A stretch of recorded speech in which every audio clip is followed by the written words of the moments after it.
குடி டிவி அன்பர்களுக்கு வணக்கம். இன்று நாம் முருகரின் சிறப்பை பற்றி காண்போம். மயிலம் முருகருக்கு ஒரு அசுரன் இருக்கிறார். அந்த அசுரனின் பெயர் சூரபத்மன். அந்த சூரபத்மன் இரண்டாக பிரிந்திருக்கிறார். நல்லதெல்லாம், அதாவது அவர் நல்லது செய்திருக்கிறார், அது மட்டும் இல்லாமல் கெட்டது செய்திருக்கிறார். அவர் செய்த நல்லது அனைத்தும் சேவலாக மாறிவிட்டன. அந்த சேவல்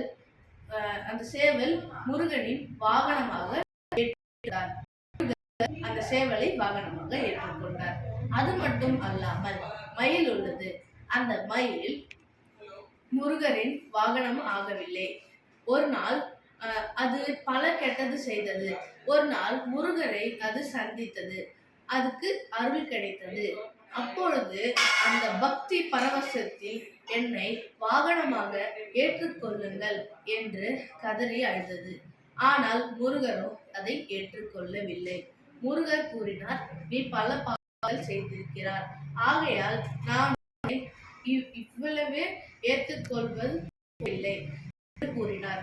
அதற்கு அந்த மயில் முருகன் கடும் தவம் புரிந்தார். அதாவது அந்த சூரபத்மனின் கெட்டது நல்லதாயிற்று. ஆனாலும் அது செய்த பாவங்களுக்கு பிராயச்சித்தமாக தவம் செய்தது. அது பல ஆண்டுகளாக தவம் செய்தது. அது மட்டும் அல்லாமல் முருகர் வரவே இல்லை.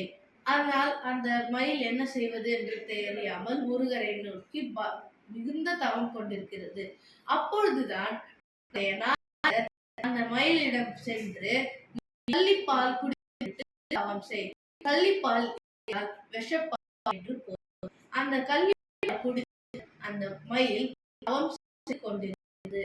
ஆகையால் கள்ளிப்பால் குடித்து செய்து கொண்டிருக்கிறதால் முருகனின் மனைவிகள், அதாவது வள்ளி, தெய்வ யானை, இவர்கள் முருகனை போக சொல்லி அவர்கள் அருள் தரும் கூறியிருக்கின்றனர். ஆனால் முருகரோ அதை ஒப்புக்கொள்ளவில்லை. நீங்கள் பூலோகத்திற்கு சென்று அவர் மகளாக பிறங்கள். அதாவது அவர் ஒரு மயில்தான், ஆனாலும் அவர் ஒரு மனித ரூபத்தில் இருக்கும் ஒரு. ஆகையால் அவருக்கு திருமணம் ஆக போகிறது. திருமணம் ஆகிவிட்ட பிறகு நீங்கள் பூலோகத்திற்கு சென்று அவர்களது மகளாக மாறுங்கள். சிறிது காலம் இருங்கள். அவன் எப்படி உங்களை பார்த்துக் கொள்கிறான் என்பதில்தான் நான் அவனுக்கு அருள் தருவதா இல்லை அவனை வதம் புரிவதா என்று நான் முடிவு செய்துவிட்டு பூலோகத்திற்கு வந்து அவனுக்கு அருள் புரிந்தது பிறகு உங்களுக்கு நான் மறுபடியும் திருமணம் செய்து கொள்கிறேன் என்று முருகன் கூறினார். அதற்கு வள்ளியும் ஒப்புக்கொண்டனர். அதற்கு பிறகு அவர் இருவரும் பூலோகத்திற்கு சென்று இவருடைய மகள்களாக பிறந்தனர்.